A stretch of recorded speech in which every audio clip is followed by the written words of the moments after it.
Some of them are combat oriented. Some of them just like add to your base, because you get like a base. Some of them will add armor shops. Some of them will add blacksmiths. In this one, you can get a chef where it adds like a kitchen, where you can get them to make like different foods that will give you like they'll heal you, but they'll give you like different buffs and stuff like that. Oh, connected? Yeah, yep. All of the stories are connected. But like they're different times. Like there's recurring characters in every game, but some of them are like really, really old because of magic. Like this one, I think is somewhere, I can't remember how many years, but it's like somewhere around like 8 to 10 years or 12 years after the first game. And it's kind of like that, where like all the stories are connected in certain ways because it's the same world, but some of them can be like like really big time jumps. But since there's certain characters that are like bound by like different runes magic, they're like ancient. So like you'll see like different characters show up constantly. Like for 1 and 2, Victor and Flick are very big important characters, but I can't remember if they show up in the other ones. But then there's characters like I'm not sure if it's pronounced Luck or Luke. It's Luc. Is the hard difficulty too hard? I don't know. I've never played the hard difficulty because I don't remember there being a difficulty until the new game, but I could be wrong. All the bandits.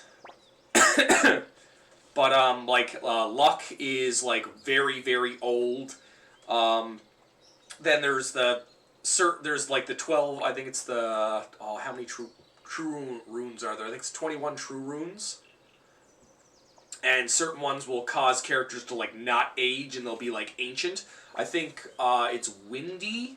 She's got one of like the really big runes, so like you see her a lot throughout the game. She just kind of teleports in, gives you some wisdom. Trying to think who else. The blue-haired elf guy there, he was in the first game as well.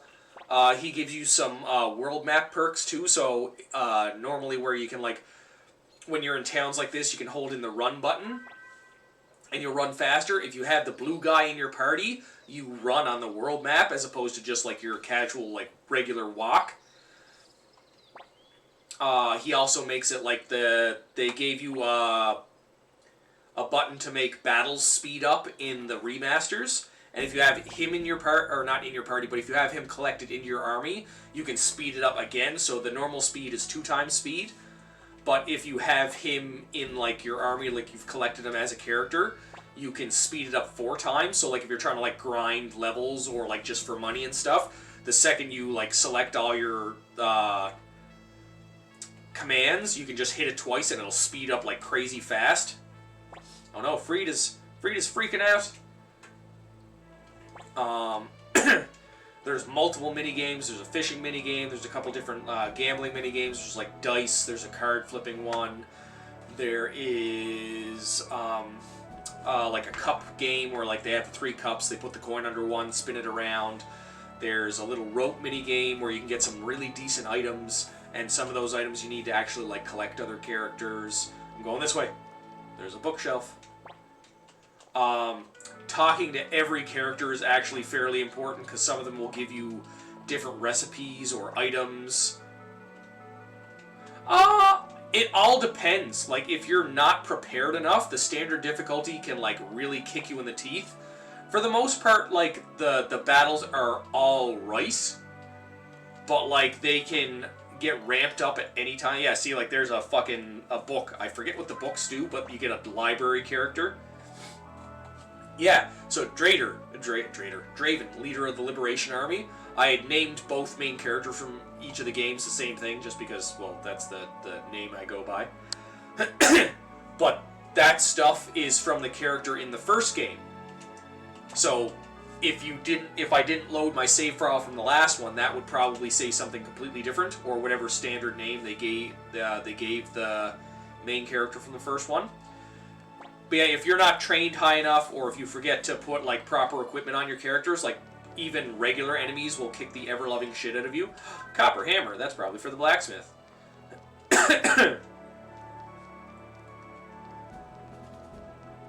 But like the standard difficulties can be pretty challenging, especially for somebody for their first run through, and especially if you're not like properly equipped, if you don't have like any runes on that can help you, because magic can be very, very important in this game. If you're going through just fucking oh, you look like you're supposed to be a character. Why do you not have a face? But if you don't have, like, magics and stuff to help, especially with boss battles, like, you can get taken out really easy if you're just trying to go through doing physical damage.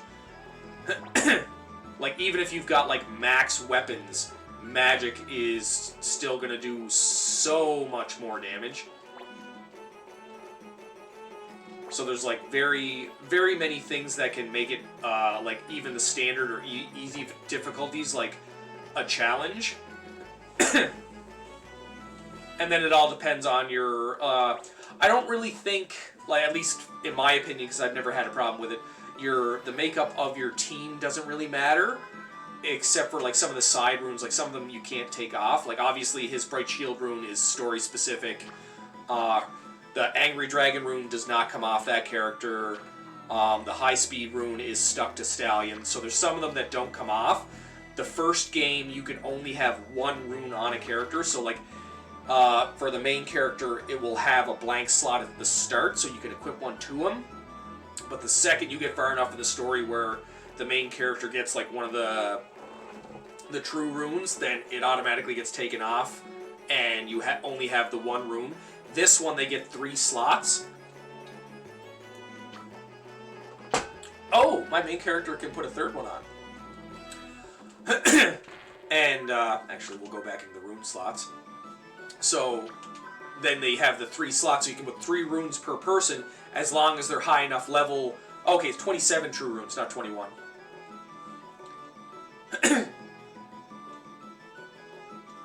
Everyone can technically do everything, but you have to equip them properly. Like, right now, Freed, he can just attack things.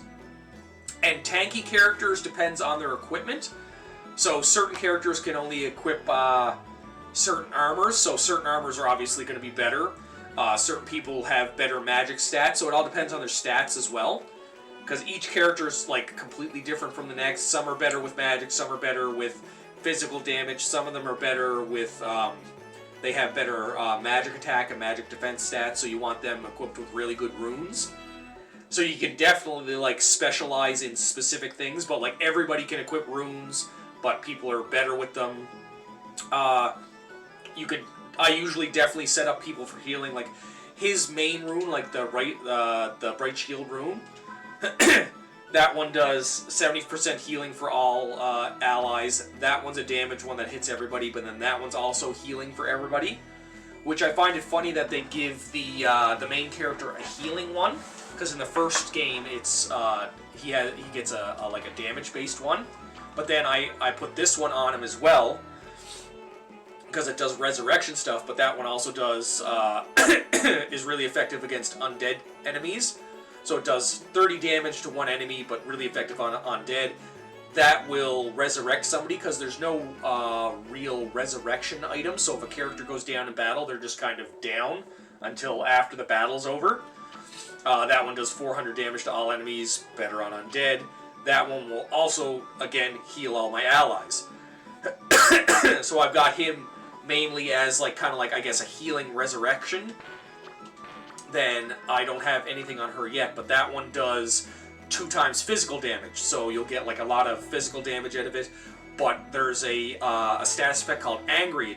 It doesn't make you attack at random. You can still choose what they do, but it makes them do a little bit more damage. But then she can do that rune unlimited times instead of just the once, because there's certain skill-based runes that don't require I guess a spell slot, if you want to call them that. Like, I'll have to go into stats for that. So Wind Rune is for both attack and healing, and I guess status effects. Oh, look, best viewers, I'm going to ban this person because they're fucking a loser.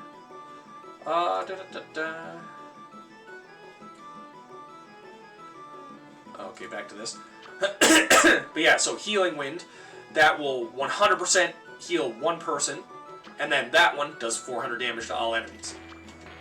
But yeah, there's the one that doesn't come off him, the stallion one. So I can upgrade. I can speed up combat 4 times. World map traversal is sped up and automatically flee. So like if I go to flee battle, they can't stop me. Then I just got this one. So sudden death to one enemy. So some of them will do that, but then if they don't work, they'll do a little bit of damage. This one, 300 damage and heals the person using it. So it's kind of like a drain ability. And then that one, 500 sudden death or a mass amount of damage to one enemy. And then that one is a skill-based one where it attacks all enemies but does half the physical damage. But it hits every enemy, which is good because there's 2 rows in a battle and up to 3 enemies per row, so there could be 6 enemies. So if I'm hitting all of them for half damage, is much better than hitting one of them for full damage. And then water is usually healing-based magic, so that fully heals one ally.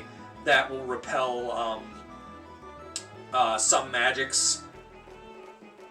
The number next to the spells are... no, that's how many spell slots. Spell slots. There's no mana cost, just spell slots. And then Kindness Rain heals all allies. Like, where is it? Yeah, so right next, if you look over to the right side of the screen there, I know the dragon's blocking some of them, but if you look at the top 3 characters there, there's 4 different levels to each rune, if they're a magic-based rune. And that's how many spell slots you have. So, like, if you look at the top for Freed, he has 6 level 1, 3 level 2, 1 level 3, and 0 level 4s. So the first number is how many spell slots you have left, and the second on the other side of the slash is how many you have in total. So as you level up, obviously those get bigger. If you go through them, you don't get them back until you take a rest. I guess it's basically like D&D. So you have to rest to get your spell slots back.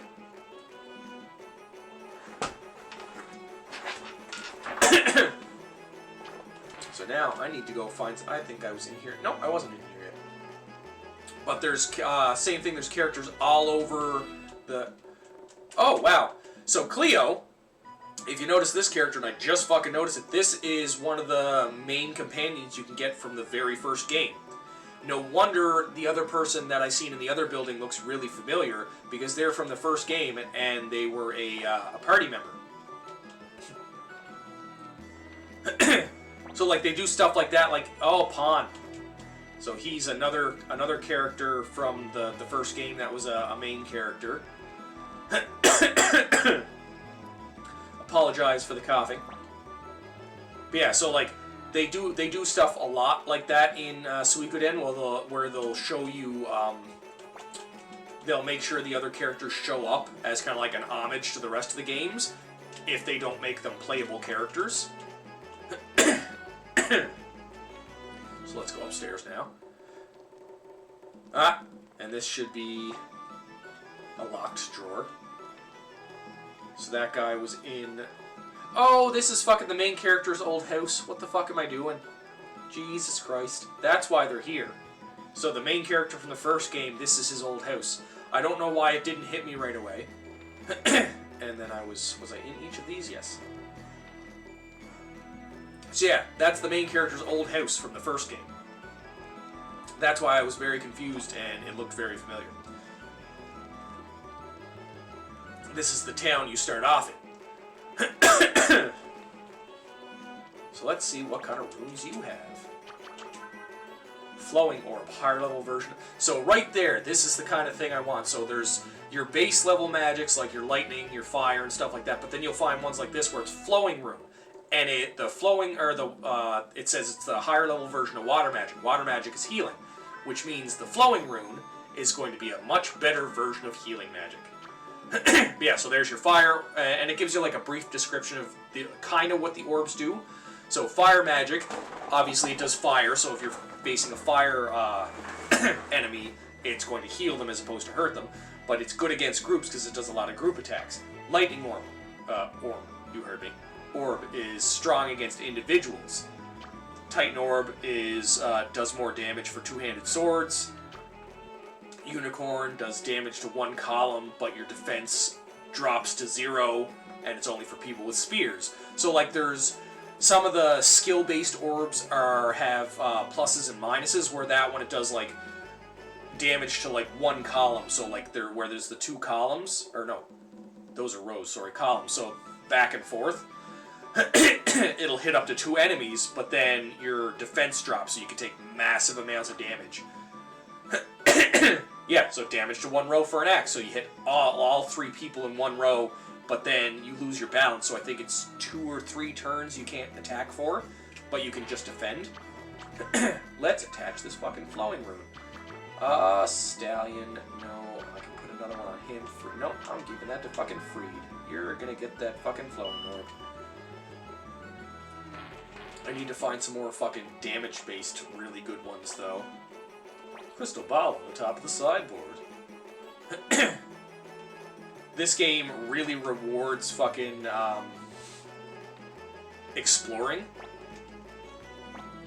Like just running around, finding stuff. Dragon armor's good. Sell that. Dragon armor. And I like how you don't have to, like, fucking go into the buy menu and then the sell menu. Oh, I don't have enough money. That's unfortunate. Poor Freed. It's sad that I don't use him a lot. Oh, recipes. So recipes, I'm always going to pick up. Then you can also, if you don't have a rune on somebody, or, like, it's early enough in the game where you can't equip a rune, stuff like this is in the second game. I think it's also in the first game. I can't remember. But these are basically, like, I guess, scrolls. So you can use them to cast magic. So that one does 600 damage to all enemies. So it does the base move for the fire orb. Same with this one. That's the secondary magic for the fire orb. But the thing about items, where you go into your equipment here, so there's your headpiece, your armor piece, your shield piece. Not everybody uses a shield, so not everybody gets that. Then there's your other. That's for either 3 different accessories that will up your stats, or that's where you put your items to use. So you can put healing items, you can put attack items. I usually just stack it with fucking stat boosting items. Just because I like to have my stats boosted, and I usually have orbs on everybody. But if you're somebody that wants a little bit of extra protection for like healing and or attack items, you have to go in here and actually physically equip them. Otherwise, I usually just leave them for after battle. Hello, old person. You look... Yep, Marie, okay. See if there's anybody new in here.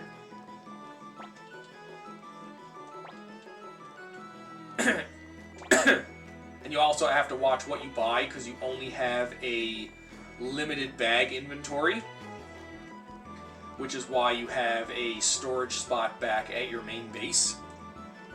But I think that also has a limited space.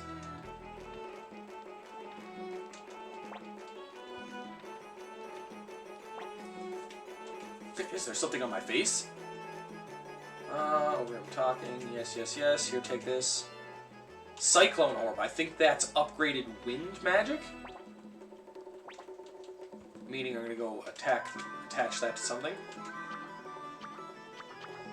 Higher level version of the wind rune. Perfect. So that means the guy that I got the wind rune on. This is the game that 100 Heroes is a predecessor to. So all of the Suikoden games came first. Like, this is an old PlayStation 1 game. 100 Heroes is actually like them paying homage to this, which is like, I have 100 Heroes as well. I haven't gotten heavy into it yet, but when I started playing it, it reminded me exactly of this. But this game specifically, Suikoden 2, is what 100 Heroes is trying to like recreate, and they did a fucking phenomenal job. I've beaten this game at least like 10 to 20 times. But yeah, if you like 100 Heroes, you will fucking love this series. Ah, Gordon. I did want to talk to you about something. Join my fucking team.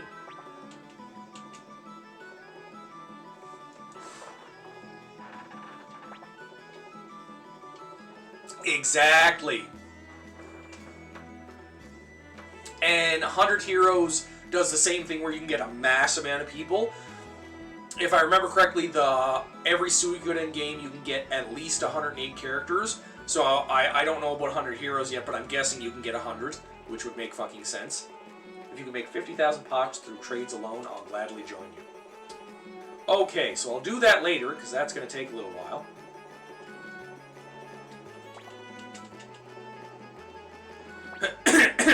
So the thing to gain characters in these games is they usually have specific things that they need you to do, or like how strong you need to be, or you have to have a certain item. Like there was the very flamboyant guy in the last town, he wants the rose brooch. So you just buy it, and then you go talk to him and go, oh, okay. Tomato seeds, sweet. That's an old lady with a witch hat.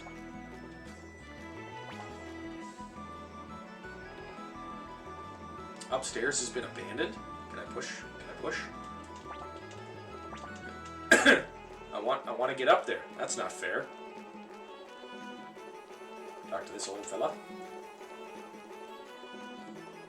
Oh, you look like I can get you. Oh, she's from the last game too, I believe, because she looks really familiar. Yes, yes I am. Yes, will you come with us? Yes, I'm gonna fucking win. How many hours are you in the game so far? That's a good question. I do a lot of training for no reason, so I'm probably really, really stacked for hours. City Muse. Sweet! New character.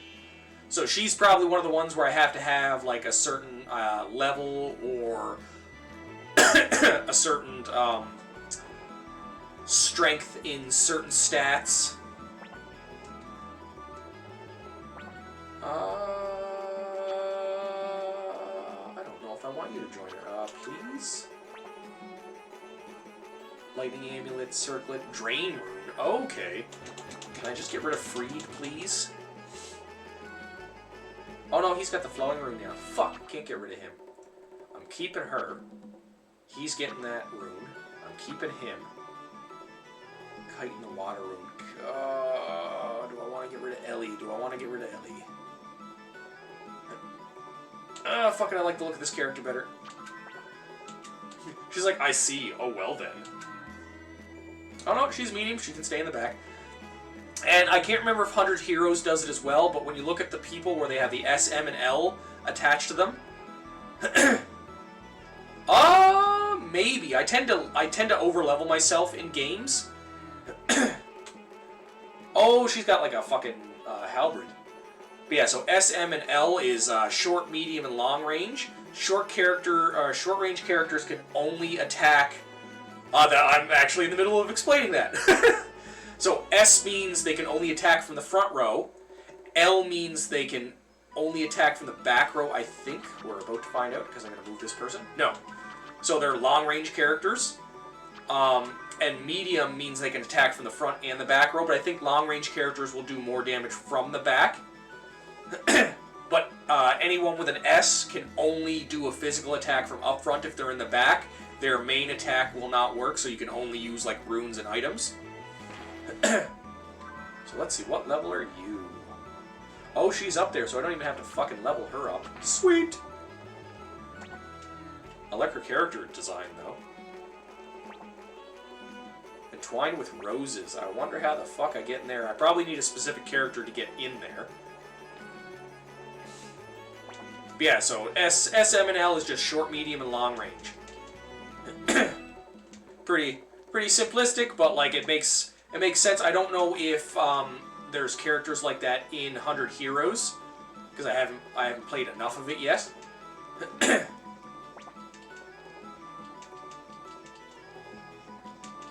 Oh, nothing in those bookshelves. Eh? Yeah, no, like these games are so good. So like the fact that I'm guessing you've played 100 Heroes, or a fair bit of it anyways. If you like 100 Heroes, this just series in general is going to be like right up your fucking wheelhouse. And they just remastered the first two games in a bundle. I think I don't know where you're from, but I know it's I think it's like $50 or $60 Canadian. So it's not even that bad. You're basically playing fucking $30 a game, and these games are well fucking worth it.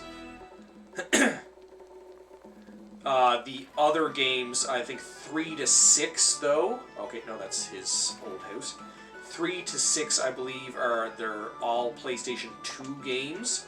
So unless you have a PlayStation 2 and can find a copy of them, you might have to emulate them. Suikoden 4 still your favorite? I can't even remember 4 right now. I haven't played it that long. Oh, I was already in this house. Love the art style and overall gameplay. Oh, I miss that too. Like, don't get me wrong, I love a lot of newer games. Like, there's some really good games that are out and stuff like that. But like, in comparison to like even just like the writing, really. Yeah, she's an old character. Just the writing in general, there's just like no comparison. The writing for these games, like the in-depth stuff about the world, just like the side stories and stuff like that. That's another thing about games like this, like the Suikoden series, is the fact that they have where is he? Where is Clyde? There we go. Is a lot of the characters in these games will have fucking side stories. Let's see what we have here. Drain Orb. I'm gonna put that on you just because. Just so you have some extra oomph. Oh, I should have put it on Ulan, because she doesn't have fucking any attack magic, I don't think, right now. Can I leave? No, I can't leave. That's unfortunate. I was going to try and get to the other towns to recruit more people.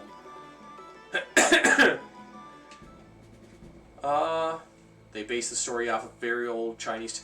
I believe I've heard the same thing, so I would not be surprised in the slightest. It was called Water Margin, if I remember correct. That makes sense. That I haven't heard that story myself, but I'm pretty sure you're correct in that assumption. Oh, here we go. Here we go. After my little detour. He's also from the first game. Leader of the Torgal army.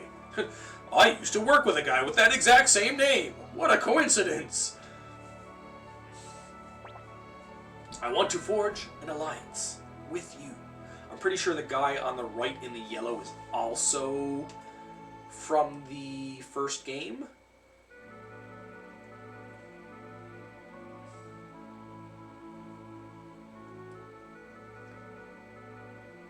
South window.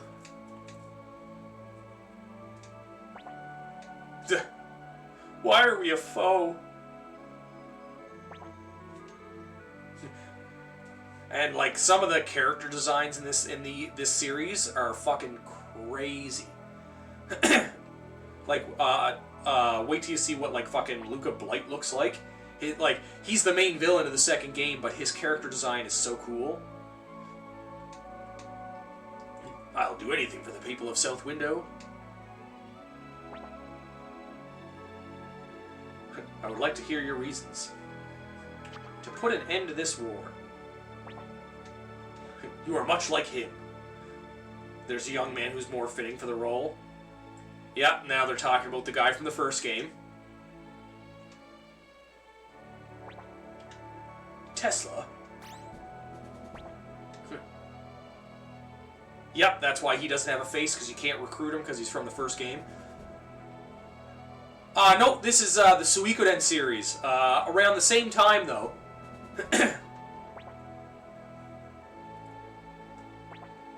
Although Lunar is also another phenomenal series.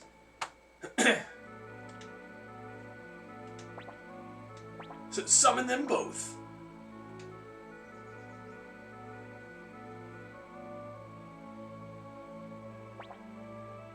Oh, yes, I love her as a character. The Suikoden series is a very, very good series. This one in particular, Suikoden 2, is probably is in my top 6 JRPGs of all time. Just like the gameplay is excellent, the story is excellent, the characters are really well designed and well done. Excellent amount of mini games. Oh, I don't know who I'm going to take into my party for her, because Valerie is a fucking insane character to have. I love her as a character. 6 great generals, not surprised. She has a skill room where she does, I think it's 2 or 3 times damage, and I think you have like at least in the first game you had unlimited uses of it, so I just fucking spammed it constantly. Pleased to meet you. I'm a ninja. I was like, why would you tell me she's a ninja of a secret village?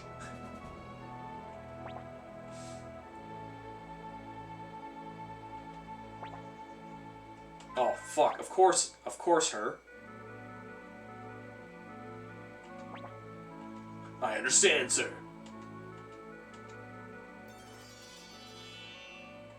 Join me. Yeah!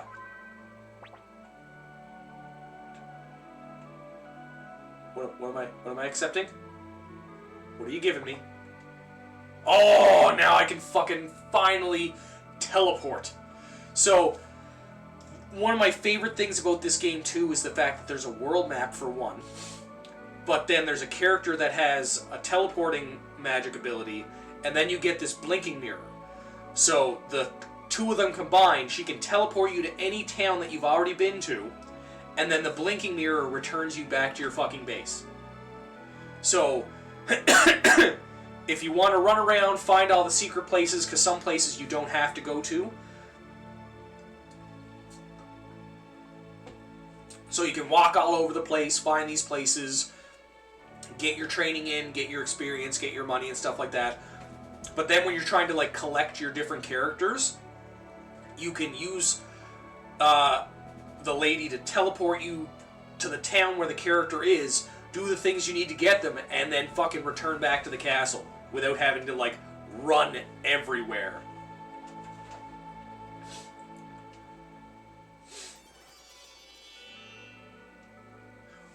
Right? Like, it is so good because it makes it so that like collecting the characters is a little bit easier. I'm gonna stay here. Fine, you do that. What's wrong, Dad? Hey, Selby, what's going on?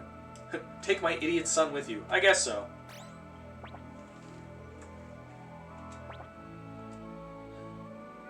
I sent you into the world to learn their ways. But I don't wanna. He's all yours now. Yeah, another character. Woo!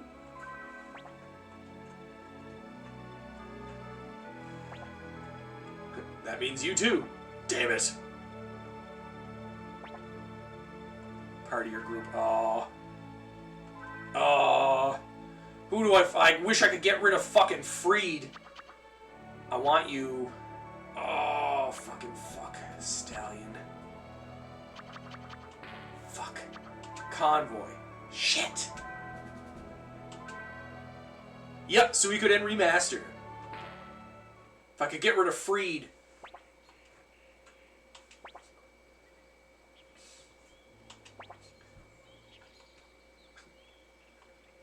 Fuck. Wonder if I can use the blink mirror right now. What the fuck? Oh, it's key items. Damn it. Can't wait to rearrange my party again.